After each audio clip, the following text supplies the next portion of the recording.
Good morning, Pilipinas! Shoutout po sa ating mga manunood, sa ating new subscribers and followers, at sa lahat na po, shoutout! Maraming salamat sa inyong patuloy na pagsuporta at panunod sa aking mga videos. At si General Torre nga ay nagpa-presscon at sinabi niyang maaring umabot sa 1 buwan ang paghahanap ng PNP sa loob ng KOJC compound. A minimum of a month. So 1 buwan na paghahanap hanggang mahuli itong puganting pastor, itong nagtatagong pastor. So depende po yan, according to him, kung kailan mahuhuli ang pastor. So hindi po sila aalis dyan. Talagang the PNP is sticking around hanggang mahuli po ang puganting pastor, si Apollo Kibuloy. Yan po ang maliwanag, yan po ang kanyang ipinahayag sa kanyang presscon.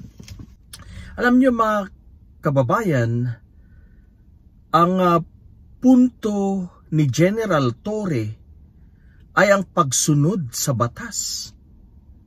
Na kung ikaw ay may kaso,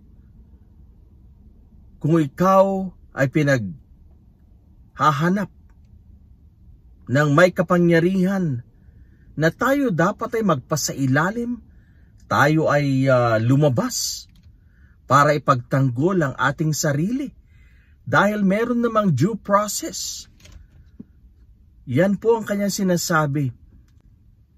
Para po sa akin, walang mali na sabi ni General Torre. Tinuturuan lang niya tayo. Sinasabi niya na dapat wag nating i-condone, wag nating palakihin ng ulo ng mga taong may mga akusasyon laban sa kanila. Dapat wag nating panigan ang mga taong nakagawa ng kasalanan o may kaso. Yan ang kanyang ini-emphasize dito. Dahil sa ngayon, alam niyo po, mula po ng panahon ni former President Digong, nag-iba po ang lahat. Yung mga dating masama, yung mga dating hindi maganda ay pinapalakpakan pa ng mga Pilipino. Yan po ang nakikita natin. Parang kabaliktaran na po ang nangyayari ngayon. Kung ano yung hindi mabuti, ay marami ang pumupuri. Iyan ang hindi tama. Kaya para po sa akin, itong si General Torre, okay siya. Okay siyang mamuno. Tama lang yung sinasabi niya. Yan ay ang pagpapatupad ng batas. Sana'y huwag nating hahayaang mabaliktad ang ating norms and standards.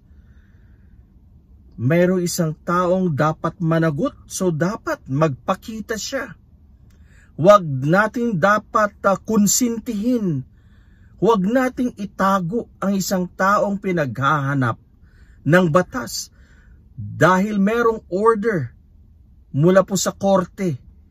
Dapat makipag-cooperate tayo. Kailangan ng ating kooperasyon. Dapat ibigay natin siya.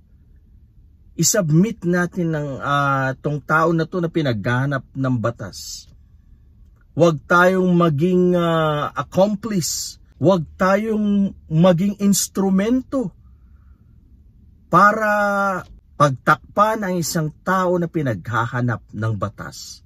Yan po mga kababayan. Ramdam natin ang sinsiro ng pagserbisyo ni General Torre.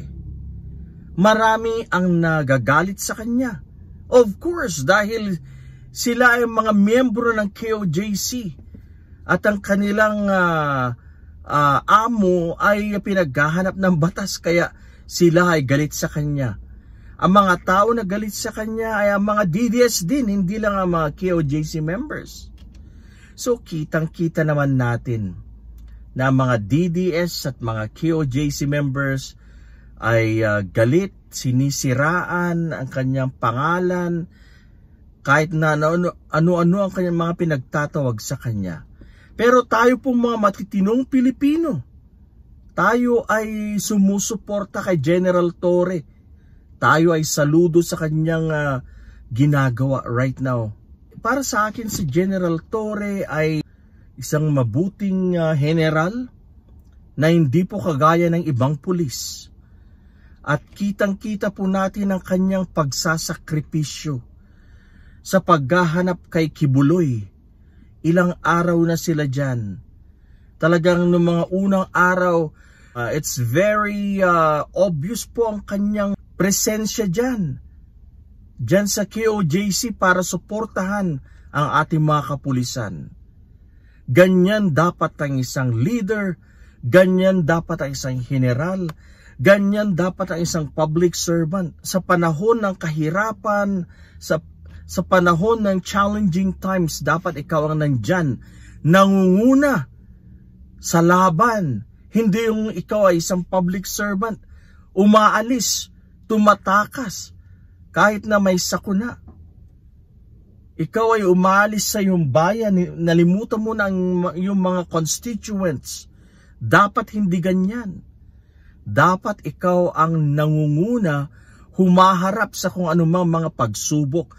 Ganyan ang dapat sa isang public servant, sa isang leader. Gayahin natin si General Torre. Kaya pala siya itinalaga dyan dahil kitang-kita po natin ang kanyang mga qualities bilang isang magaling na pinuno. Carry on, General Torre. Suportado ka ng taong bayan. Kami ay saludo sa iyong ginagawa. We are behind you. Andito po kami para sa iyo, para ipagtanggol ka sa iyong mga ginagawa. Hindi ka pwedeng i-question ng mga taong sumusuporta sa mga pugante. Yan po ang ating masasabi dyan. Yan ang maliwanag. Ang mga tao na naninira kay General Torre ay yung mga tao na sumusuporta sa isang pugante. Kaya galit sila kay General Torre dahil nasasagasaan, dahil hinuhuli nga ang kanilang poon, ang kanilang pastor. Kaya ganyan ang kanilang pag-uugali towards our policemen na nasa KOJC compound. Kaya para po kay General Torre, carry on, ipagpatuloy nyo po, keep up the good work. Nasa tamang landas po kayo. Sana'y mahuling na nga natin ang puganting pastor na to at mapanagot sa batas. Dahil siya po ay humaharap ng mga patong-patong na akusasyon. Dapat panatilihin natin. Dapat maimulat sa ating mga kababayan na kung ikaw ay nagkamali, kung ikaw ay may nagawang labag sa batas, dapat ikaw ay humarap sa batas. Hindi magtago, hindi talikuran ito. Instead, dapat kang humarap. Yan ang dapat. Kung ating pagtatakpan ang isang pinaghahanap ng batas, walang mangyayari sa ating bayan. Kung tayo ay pumapanig sa mga kalokohan, pinapalaki natin ang ulo ng mga taong ito, walang mangyayari sa ating bayan. Tayo ay katawa-tawa. Alam naman natin po ang standards sa ibang bansa na kung ang tao ay gumawa ng krimen o kasalanan, dapat managot sa batas. Yan po ay very basic. Tayo ay paurong kung ating sinusuportahan ang taong pinaghahanap ng batas. Para sa ikabubuti ng ating bayan, dapat makipagtulungan tayo sa ating mga kapulisan. Dapat tayo makisama, tayo makipag-cooperate sa ating kapulisan para mapadali ang pagkakahuli kung sino man yan. Ganyan po dapat. Huwag nating pagtakpan, inuulit ko na naman. Ang sitwasyon kasi, ang mga tao pinagtatakpan nila si Kibuloy dahil sila'y mga DDS, dahil sila'y mga alagad, mga blind followers ni Kibuloy. Yan po ang napakababaw na rason kaya nila pinagtatakpan ng pastor na ito. Dapat ang panigan natin ay ang hustisya. Yan po ang dapat.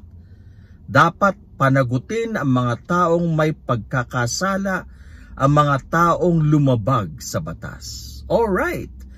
Yan lang po mga kaibigan ang aking maikling reaksyon sa press conference ni General Torre. Sana po'y nagustuhan po ninyo. Isang magandang umaga sa inyong lahat. Good morning Pilipinas. Maraming salamat po sa inyong panunood. Sana po'y mag-subscribe po kayo sa aking channel, share and like.